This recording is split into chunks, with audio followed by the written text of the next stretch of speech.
Every mechanic in Britain has a list, not of their favourite cars, but the ones they secretly dread seeing roll into the workshop. They're the models that arrive again and again with the same faults, the ones that frustrate owners, and the ones that keep garages busy while draining wallets dry. The surprising thing? These aren't rare oddballs, they're some of the most popular cars on UK roads, small SUVs, hatchbacks and family favourites that sell in huge numbers.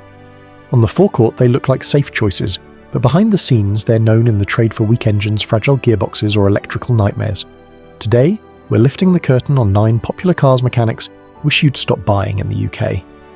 If you've ever wondered why certain models appear cheap in the classifieds, or why a friend's bargain car was always in the garage, this list explains it all. And we start with a small SUV that promised Ford reliability, but left mechanics sighing every time its bonnet popped. Number 9, Ford EcoSport.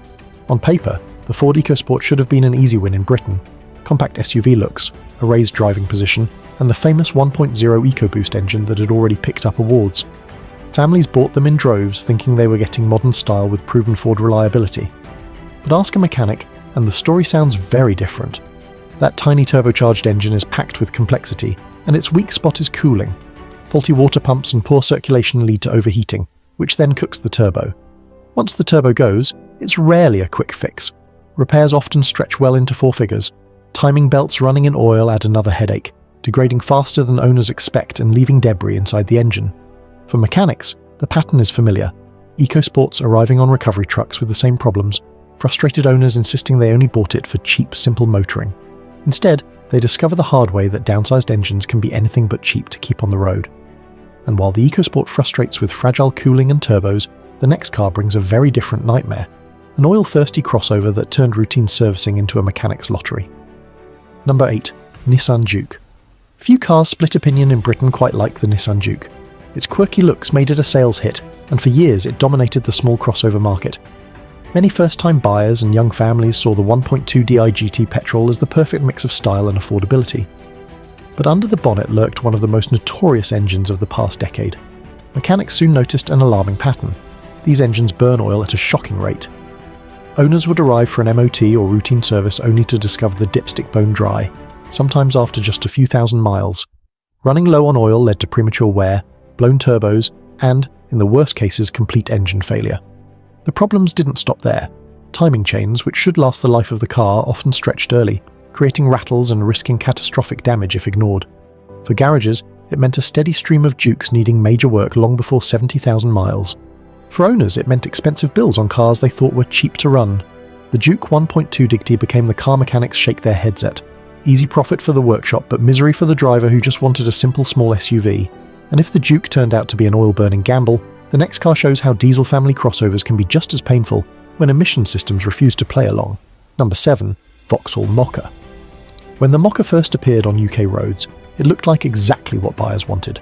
A compact diesel SUV with decent space, sensible running costs, and the Vauxhall badge that had long appealed to families. On paper, it was the logical alternative to the Nissan Qashqai or Ford Kuga.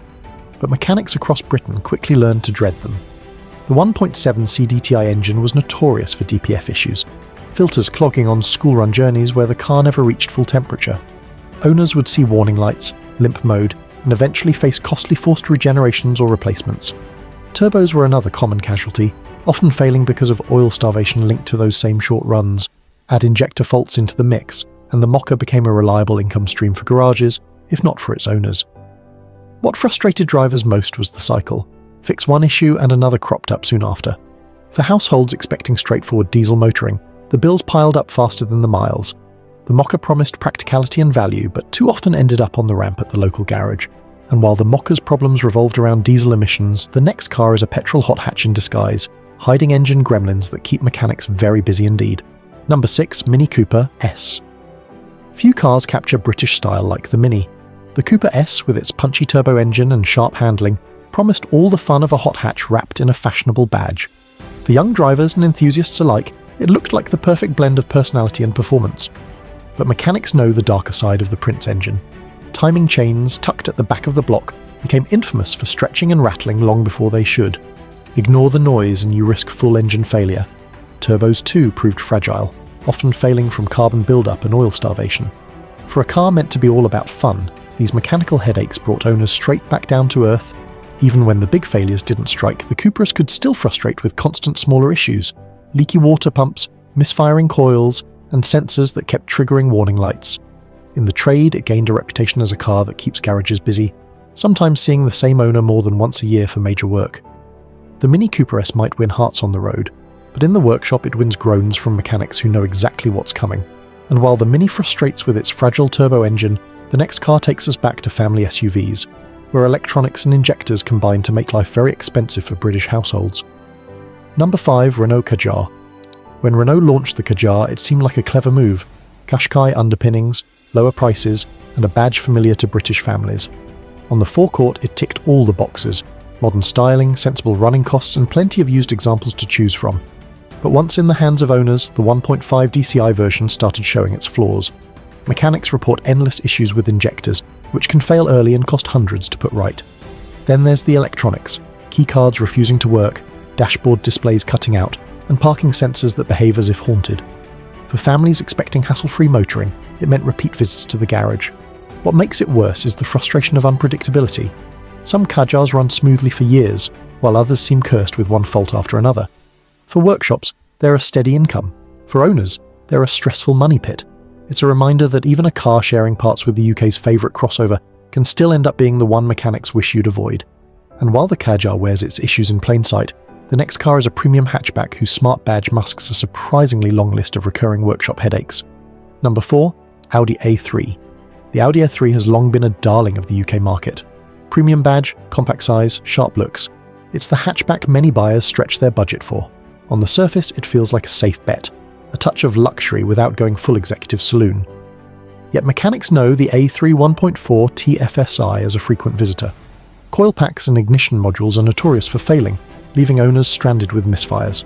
Timing chains meant to last the life of the car often stretch early, creating rattles that hint at expensive repairs to come. Then there's the oil consumption. Some engines burn through it so quickly that unwary owners risk running low between services, leading to costly engine damage. What makes it frustrating is that these aren't rare problems. Garages across Britain see them regularly, and repairs rarely come cheap with Audi parts pricing. For mechanics, it's almost routine. For owners, it's a shock that a car with a premium badge can behave like this. The A3 1.4 TFS, I may look like the smartest step up from a Golf, but under the bonnet it hides faults that keep workshops busy and owners' wallets painfully light. And if Audi's small hatch surprises with reliability woes, the next car shows how even Mercedes' attempt at a compact premium model leaves plenty of UK drivers regretting their choice. Number 3, Mercedes A-Class. For many young professionals in Britain, the A-Class is the dream first Mercedes. Stylish, packed with tech, and carrying that three-pointed star, it feels like a big step up from mainstream hatchbacks. The A180D diesel in particular tempted buyers with low running costs and strong motorway economy. But behind the glamour, mechanics see a very different picture. Electrical issues are rife. Infotainment systems that freeze, warning lights that flicker without reason, and sensors that trigger limp mode at the worst possible time. Add to that fragile AdBlue systems, pumps and injectors failing far earlier than expected, and owners quickly discover that cheap to run doesn't apply once the warranty runs out. The frustration is magnified by the badge. Buyers expect Mercedes reliability and quality, only to be blindsided when faced with four-figure invoices for electronics or emissions fixes. Garages across the UK report that A-Class diesels come in far more often than their owners would ever have imagined when signing on the dotted line. It's a car that promises prestige on the driveway, but too often delivers hassle in the workshop. And while the A-Class struggles with overcomplicated systems, the next car highlights how even Volkswagen's safe bet hatchback isn't immune to faults that drive mechanics up the wall. Number 2, Volkswagen Golf. The Volkswagen Golf has always been Britain's go-to safe choice. Solid, practical, well-finished. It's the car people buy when they don't want surprises. So when VW introduced the 1.5 TSI EVO engine, buyers expected more of the same: efficiency, smoothness, and reliability. Instead, mechanics quickly saw a pattern that undermined the Golf's bulletproof image. The engine's cylinder deactivation system, designed to save fuel, often caused juddering at low revs. Owners described their cars kangarooing through traffic, an embarrassing fault in a brand new hatchback. Software updates helped some, but many cars still suffered, and some even needed major component replacements. Other weak points added to the frustration: premature turbo wear, faulty sensors, and injectors that didn't age well. For garages, it became routine to see 1.5 TSI Golfs in far earlier than expected. often with owners baffled that the safe choice had let them down. The irony is clear: a car bought to avoid hassle has become a steady source of work for mechanics, who now roll their eyes whenever another 1.5 EVA pulls up. And if the Golf shows how even safe bets can fail, our final car proves that some family cars become such regular visitors to the garage that mechanics almost wish they'd never been sold in the UK. Number 1. Fiat 500L. The Fiat 500L was meant to be the family-friendly spin on Italy's iconic city car. Bigger, more practical, and fitted with the frugal 1.3 multi-jet diesel, it promised cheap motoring for parents who needed space but didn't want to give up on style. On the used market, it still tempts buyers with low prices and big cabins. But ask any UK mechanic, and the 500L 1.3 multi-jet is the stuff of nightmares. The diesel particulate filter clogs constantly on short British journeys, sending warning lights flashing across dashboards. Owners complain of repeat regenerations and sudden limp mode episodes that turn school runs into breakdown calls. Then there's the gearbox. Fiat's dual-logic robotized transmission is infamous for jerky shifts and premature failure, leaving drivers facing bills that can rival the value of the car itself.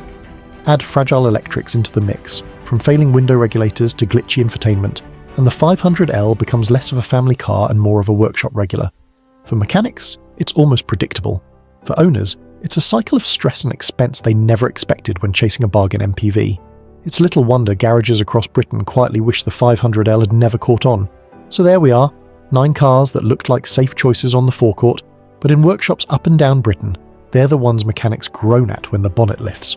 From the Ford EcoSport's fragile EcoBoost engine to the Nissan Juke's oil-hungry 1.2, from premium badges like Audi and Mercedes hiding expensive headaches, right down to the Fiat 500L that turned into a DPF and gearbox nightmare.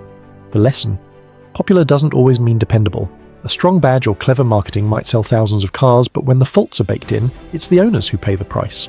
Mechanics know these patterns all too well, which is why they quietly wish buyers would think twice before picking them.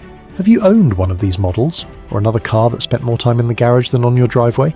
Share your story in the comments, because your experience could save someone else a fortune.